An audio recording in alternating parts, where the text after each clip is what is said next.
साथियों नमस्कार। 15 minute show में आप सबको दिल से स्वागत करता हूं। इस 15 मिनट शो में फिजिक्स का महत्वपूर्ण सवाल होता है प्रत्येक चैप्टर को मिलाकर। साथियों आप अंतिम तक जरूर दिखेगा, बहुत शानदार लगेगा। अगर आपको अच्छा लगता है तो सेशन को लाइक जरूर कर दीजिएगा। स्टार्ट करता हूं। आज का पहला प्रश्न ये रहा आपके एग्जाम साथियों स्क्रीन पर। कोशिश करिएगा इस प्रश्न का आंसर क्या हो जाएगा। ये सारे एग्जाम्स के लिए इंपोर्टेंट है, चाहे आप किसी भी एग्जाम्स की तैयारी करते हैं, हर एक एग्जाम्स के लिए इस शो को आप देख सकते हैं और बेहतरीन तरीका से पूरे फिजिक्स को आप रिवीजन कर सकते हैं।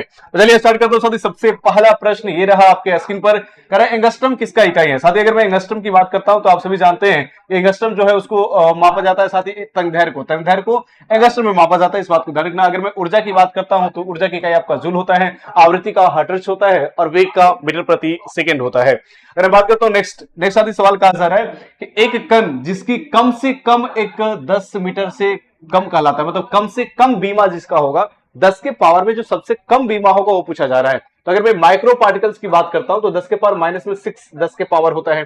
मिली पार्टिकल्स की बात करता हूं तो 10 के पावर माइनस 3 होता है। नैनो पार्टिकल्स की बात करता हूं तो 10 के पावर माइनस 9 होता है और माइक्रो साथी 10 के पावर माइनस 6 होता है। इसमें सबसे कम किसका 10 के पावर है, तो सबसे कम की बात किया जाएगा तो ये 10 के पावर माइनस 9 है। तो आप बोलोगे सी इसका बिल्कुल सही जवाब हो जाएगा।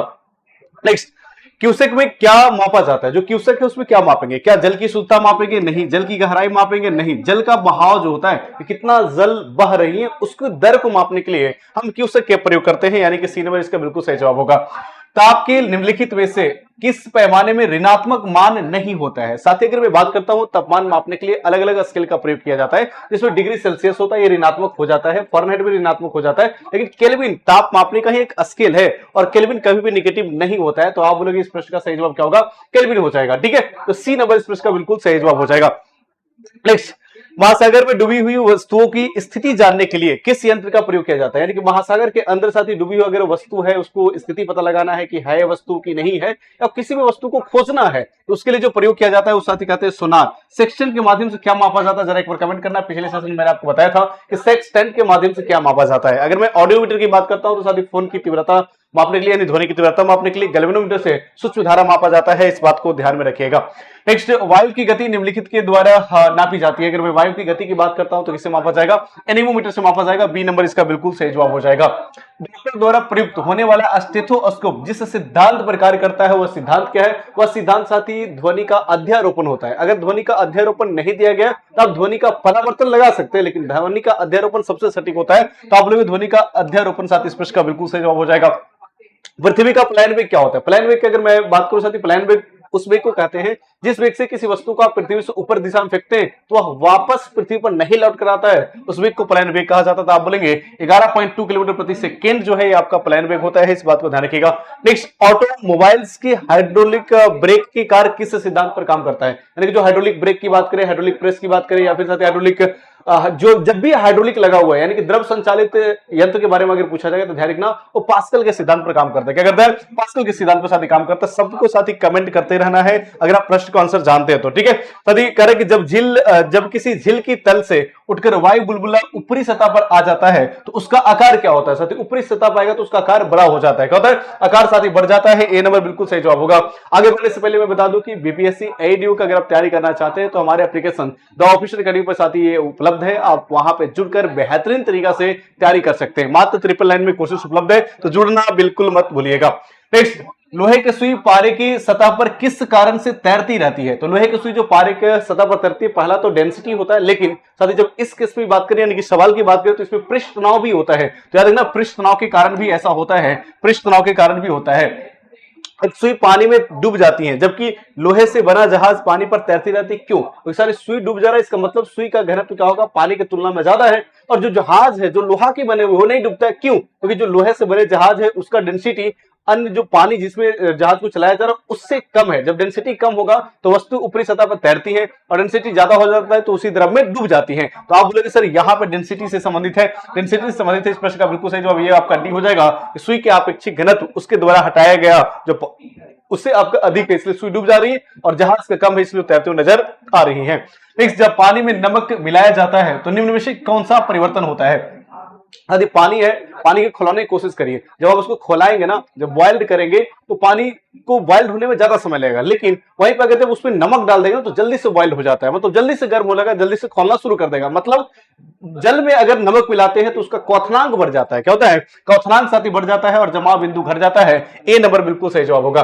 निम्न में से कौन सा एक कथन सही नहीं है? जो सही नहीं है बताना है। अगर बात करूं तापमान बढ़ने पर वायु में ध्वनि का वेग बढ़ता है, बिल्कुल सही जवाब होगा, क्योंकि velocity is directly proportional to the temperature होता है। वायु में ध्वनि का वेग दाब पर निर्भर नहीं करता है, यह भी बिल्कुल सही जवाब है कि जो वायु में ध्वनि का वेग है वो दाब पर निर्भर नहीं करता है। आर्द्रता बढ़ाने से ध्वनि का वेग कम होता है, बिल्कुल गलत है। आर्द्रता को बढ़ाने से ध्वनि में वायु का जो वेग है वो बढ़ जाता है। आयाम तथा आवृत्ति के परिवर्तन से वायु में वेग प्रभावित नहीं होता, यह भी बिल्कुल सत्य है। तो साथ ही जो सत्य नहीं था चुनना है, सत्य नहीं, वो आपका सी नंबर है। माइक्रोवेव ओवन में जिस माइक्रोवेव ट्यूब का प्रयोग किया जाता है उसे क्या कहते हैं? साथ ही माइक्रो ओवन अगर बात करते हैं कि यंत्र होता है जिसमें आप खाना को रख देंगे तो लंबे समय तक वो गर्म रहेगा, या फिर ठंडे खाना है उसको गर्म करना है तो इसके माध्यम से आप गर्म कर सकते हो जल्दी में, है ना। तो उसके में ट्यूब जो प्रयोग किया जाता है वो ट्यूब साथी क्या होता है? मैग्नेट्राइन ट्यूब होता है, यानी कि इस प्रश्न का सी नंबर बिल्कुल सही जवाब होगा। ऐसा उपकरण जो रासायनिक ऊर्जा को विद्युतीय ऊर्जा में परिवर्तित करता है क्या कहलाएगा? साथी बहुत इजी सवाल है, तो मैं चाहूंगा कि 16 के आंसर आप सब लोग साथी कमेंट बॉक्स में कमेंट करके बताइएगा। सबका मैं नाम पढ़ूंगा कमेंट बॉक्स में कि कितने लोग साथी कमेंट बॉक्स में कमेंट करके बता पा रहे हैं कि 16 का आंसर क्या होगा। साथी याद रखना, मोटर की बात करें तो मोटर साथी क्या करता है? तो आप सभी जानते हैं मोटर जो है वो आपको साथी विद्युतीय ऊर्जा को यांत्रिक ऊर्जा में बदलता है। ठीक उसी प्रकार से जनरेटर इसका उल्टा काम करता है, यांत्रिक ऊर्जा को विद्युतीय ऊर्जा में बदलता है। लेकिन इस प्रश्न का आंसर क्या होगा मैं चाहूंगा कि आप सब लोग कमेंट करके बताएं। निम्नलिखित में से कौन प्रोटीन को विकृति नहीं कर पाता है? प्रोटीन के साथ विकृति जो नहीं कर पाता है उसके बारे में पूछा जा रहा है। तो जो नहीं कर पाता है साथी ध्यान रखना, आपका जो प्रोटॉन की विकृति नहीं करता है आपको क्या होगा साथी ध्यान रखना, एक्स किरण जो है साथी विकृति नहीं करता है ना। एक्स किरण जो आपका विकृति नहीं कर पाता, ध्यान रखना एक्स किरण विकृति नहीं कर पाता है। नेक्स्ट, स्वचालित कलाई घड़ियों में ऊर्जा मिलती है कहां से? साथी याद रखना, स्वचालित जो होता है जो आपको साथी अपने खुद से चलता है उसे कहां से आपका ऊर्जा मिलता है? ध्यान रखना द्रव क्रिस्टल से मिलता है। किससे? द्रव क्रिस्टल से साथी मिलता है, हाथ से नहीं मिलता, बैटरी से नहीं मिलता, द्रव क्रिस्टल से मिलता है। हिग्स बोसॉन कण का सामान्य नाम क्या है? ध्यान रखना ईश्वरीय कण, गॉड पार्टिकल्स इसे कहा जाता है। सी नंबर बिल्कुल सही जवाब होगा। करेंगे नोबेल प्राइज साथी आइंस्टीन को क्यों मिला था? तो प्रकाश का वैद्युत प्रभाव जो खोजा था इसके कारण साथी ने नोबेल प्राइज मिला था। डी इसका बिल्कुल सही जवाब होगा। मैच करना है, अगर मैं बात करता हूं तो न्यूट्रॉन का खोज किसने किया?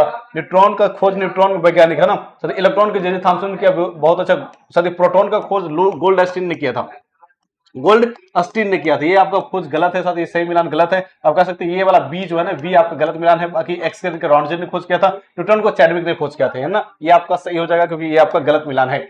नेक्स्ट, परमाणु ऊर्जा में भारतीय कार्यक्रम के जनक कौन है? साथी अगर परमाणु ऊर्जा की बात करें, भारतीय अगर बात करें तो आपका साथी क्या हो जाएगा? एस चंद्रशेखर हो जाएगा। एस चंद्रशेखर साथी क्या होगा? एस चंद्रशेखर इसका जनक है, इस बात को आप ध्यान में रखेंगे। नेक्स्ट, जलते हुए विद्युत बल्ब की तंतु का ताप समानता होता है, तो जो ताप समानता होता है वो साथी 3300 डिग्री सेल्सियस होता है। जो बल्ब होता है उसका टंगस्टन का 3300 डिग्री सेल्सियस होता है, या फिर 3410 डिग्री सेल्सियस होता है। लेकिन साथी अगर बात की जाए तो इसमें ऑप्शन है नहीं, तो अगर मैं लगभग की बात करता हूं तो लगभग 2000 से 2500 तक आप कह सकते हो सी। देखिए साथी अगर इसमें 35 हो रहा था तो हम ये लगाते हैं ना, डी ऑप्शन में 35 दिया गया। अगर साथी 3500 डिग्री सेल्सियस आता तो उसी को लगाते हैं ना, ध्यान रखना उसी को मैं लगाता, लेकिन अभी साथी लगभग में सी कह सकते हैं। नेक्स्ट, 10 वाट का बिजली का बल्ब यदि 10 घंटे जले तो क्या होगा? अगर 100 वाट का, सॉरी माफ करना 100 वाट है तो जितना वाट है गुना कर दीजिए, जितना घंटा जल रहा है, जितना दिन जल रहा है सबको गुना कर दीजिए, जितना बल्ब जल रहा है सबको गुना कर दीजिए, 1000 से भाग कर दीजिए, डायरेक्ट आपका यूनिट की संख्या निकल कर आ जाता है। यूनिट की संख्या कितना हो जाएगा? 1 यूनिट की संख्या हो जाएगा, 1 इकाई आ जाएगा। निम्नलिखित में से कौन सी धातु रोशनी के बल्बों में फिलामेंट के रूप में प्रयोग किया जाता है? तो बल्ब को फिलामेंट में जो प्रयोग करते हो आपका टंगस्टन हो जाएगा, सबको याद होगा। डी नंबर बिल्कुल सही जवाब होगा। ये कोर्सेज हमारे एप्लीकेशंस पर उपलब्ध है, तो आप जुड़ना बिल्कुल मत भूलिएगा। अगर आप जिम का तैयारी करना चाहते हैं तो साथ ही अलग अलग पोस्ट के लिए अलग अलग प्राइस रखा गया है, ध्यान रखेंगे। साथ ही अगर सेशन पसंद आ रहा हो तो सेशन को लाइक करना बिल्कुल मत भूलिएगा। कमेंट करके जरूर बताइएगा कि सेशन से आपको लाभ मिल रहा है या नहीं मिल रहा है। आगे बढ़ते साथी, कौन सा धातु अर्धचालक की तरह ट्रांजिस्टर में प्रयोग होता है? याद रखना साथी, जो आपका अर्धचालक है वो आपका जर्मेनियम है। इसमें अर्धचालक कौन है? जर्मेनियम है, जिसको ट्रांजिस्टर में प्रयोग किया जाता है, इस बात को ध्यान रखिएगा। निम्नलिखित द्रव्यों में से कौन सा ऊष्मा का बहुत अच्छा चालक है? ऊष्मा का अगर बहुत अच्छा चालक की बात करें तो पारा होता है, और अगर धारा के सबसे अच्छा चालक की बात करें तो आपका चांदी होता है। तो अगर ऊष्मा के अच्छा चालक की बात करते हैं तो आपका पारा हो जाएगा। सूर्योदय और सूर्यास्त के तुरंत पहले सूर्य अंडाकार प्रतीत होता है। इसका कारण क्या है साथी? अंडाकार, अगर सूर्य आपको लाल दिखाई दे रहा है तो प्रकीर्णन होता है, लेकिन सूर्य की आकार ही बदल रहा है, अंडाकार गोलाकार हो रहा है, तो साथी वो आपका अपवर्तन होता है। और ये आपका अपवर्तन के कारण हो रहा है, अपवर्तन के प्रभावों के कारण हो रहा है, due to effect the refraction कह सकते हैं। सी नंबर बिल्कुल सही जवाब होगा। नेक्स्ट, अगर मानव आंखों की पुतली जो है जिस एल्कलाइड के अति तनु विलयन से फैलाई जाती है वो क्या है? तो साथी एल्कलाइड जो होता है वो आपको लिक्विड होता है, लिक्विड का नाम है एट्रापिन। जो एट्रापिन होता है उसके माध्यम से साथी पुतली को फैला दिया जाता है, इस बात को ध्यान रखना। तो आपका सी नंबर बिल्कुल सही जवाब हो जाएगा। नेक्स्ट, क्रिस्टली की रचना जानने के लिए निम्न में से किसको प्रयोग में लाया जाता है? साथी क्रिस्टली का, अगर क्रिस्टली का रचना जानना चाहते हैं साथी, बहुत अच्छा प्रश्न है, तो मैं चाहूंगा इसका जरा एक बार कमेंट बॉक्स में साथ आंसर करके बताएंगे। इस प्रश्न का आंसर कमेंट बॉक्स में करिएगा। मैं देखना चाहता हूं कि 30 नंबर का कितने लोग आंसर बता पाते हैं। एक बार फटाफट साथी सब लोग कमेंट करिएगा, इसका आंसर क्या हो जाएगा। नेक्स्ट, वह काल्पनिक रेखा जो फोकस एवं ध्रुव से गुजरते हैं गोलाकार दर्पण के प्रति हो क्या कहलाते हैं? अगर मैं गोलीय दर्पण की बात करूं साथी, ये आपका गोलीय दर्पण है, इसका प्रधान अक्ष है ना, ये आपका ध्रुव होता है, ये आपका फोकस होता है, आपका वक्रता केंद्र है। कह रहा है कि काल्पनिक रेखा जो फोकस और ध्रुव को मिलाता है क्या कहते हैं? इसे प्रधान अक्ष कहा जाता है या मुख्य अक्ष कहा जाता है, जिसे इंग्लिश में प्रिंसिपल एक्सिस कहते हैं। बी नंबर बिल्कुल सही जवाब होगा। यदि लाल रंग के किसी फूल को ऊपर एक वर्णी हरा रंग में डाला जाए तो क्या होगा? तो ध्यान रखना कि अगर लाल रंग का है तो सफेद में देखेंगे तो लाल ही दिखाई देगा, लाल में देखेंगे तब भी लाल दिखाई देगा, लेकिन उसके अलावा किसी भी रंग में देखेंगे वो आपको काला दिखाई देगा। कैसे दिखाई देगा? काला दिखाई देगा, यानी कि सी नंबर बिल्कुल सही जवाब होगा। आइंस्टीन के E बराबर mc स्क्वायर समीकरण में घोतक क्या है? घोतक करने का मतलब साथ ही इसमें जो C है, C किसके बारे में बताता है? तो C आपको बताता है प्रकाश की गति के बारे में। C के बारे में पूछ रहा है, C क्या बताता है? प्रकाश की गति के बारे में। किसी व्यक्ति का पूरा प्रतिबिंब देखने के लिए एक समतल दर्पण की न्यूनतम ऊंचाई क्या होनी चाहिए? साथ ही समतल दर्पण की न्यूनतम ऊंचाई क्या होना चाहिए? तो जिस व्यक्ति को आप इसमें संपूर्ण इमेज देखना चाहते हैं उस व्यक्ति की तुलना में कम से कम आधी होनी चाहिए, कम से कम आधी होनी चाहिए, यानी कि व्यक्ति की ऊंचाई के आधी होनी चाहिए। बी नंबर बिल्कुल सही जवाब होगा। मानव आंख के रेटिना पर प्रतिबिंब कैसे बनता है? तो आप सभी जानते हैं मानव आंख के रेटिना पर जो प्रतिबिंब बनता है वास्तविक, उल्टा और वस्तु का अपेक्षा छोटा बनता है। आप बोलेंगे वास्तविक और उल्टा वस्तु का अपेक्षा सीधा छोटा बनता है। सभी आकाश का नीला रंग किसके कारण होता है? तो आप बोलेंगे प्रकाश के प्रकीर्णन के कारण आकाश का रंग नीला होता है, यानी कि इस प्रश्न का बिल्कुल सही जवाब क्या होगा? ए नंबर हो जाएगा। एक दर्पण जिससे काफी अधिक चौड़े क्षेत्र का अवलोकन होता है अवश्य ही होगा। साथ ही अगर पीछे के बहुत चौड़े एरिया को हम देख पाते हैं उसका कारण क्या है साथी? तो आप कहेंगे उस दर्पण कॉन्वेक्स होता है, जिसे आप कहते हैं उन्नतोदर दर्पण। साथ ही उत्तल दर्पण भी कह सकते हैं उसे, आप उत्तल दर्पण को आप अपसारी दर्पण भी कह सकते हैं और आप उसे उन्नतोदर दर्पण भी कह सकते हैं। इस बात को ध्यान रखिएगा, ठीक है।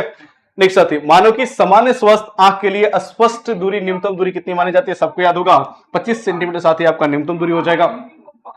साबुन की पतले झाग में चमकदार रंगों का बनना किस परिघटना का परिणाम है?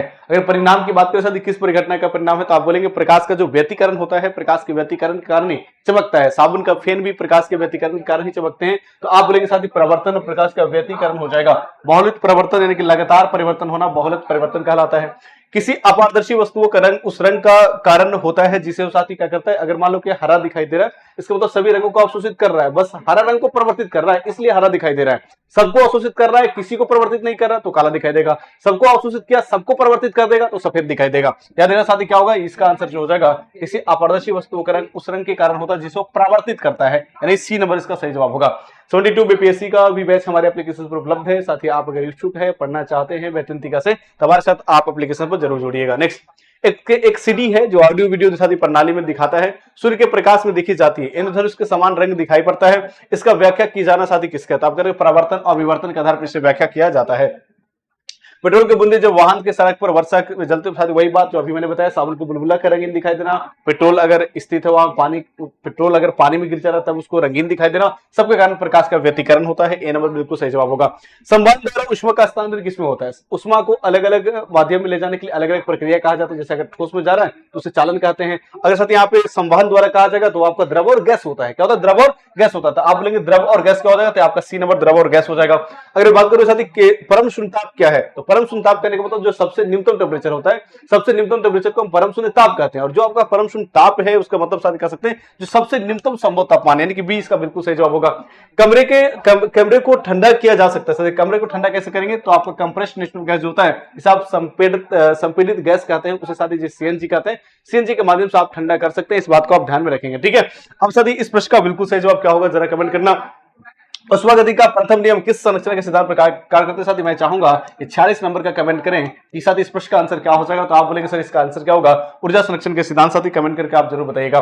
जब बर्फ पिघलती है तब क्या होगा? साथ ही जब बर्फ पिघलती है तो सबको लगता है आयतन बढ़ जाएगा। नहीं साथी, जब बर्फ पिघलती है तो उसका आयतन घटता है। जब बर्फ जमती है मतलब पानी जमती है तब उसका आयतन बढ़ता है। क्या देखना साथी, जब बर्फ पिघलती है तो उसका आयतन घटता है। इसमें कंफ्यूजन नहीं होना चाहिए। जब दो लोग आपस में बात कर रहे हैं तब के साथ कितने डेसिबल ध्वनि उत्पन्न होती है? जब से सामान्य बात करेंगे तो 50 से 60 डेसिबल होता है, तब कह सकते हैं मैक्सिमम 60 डेसिबल होगा।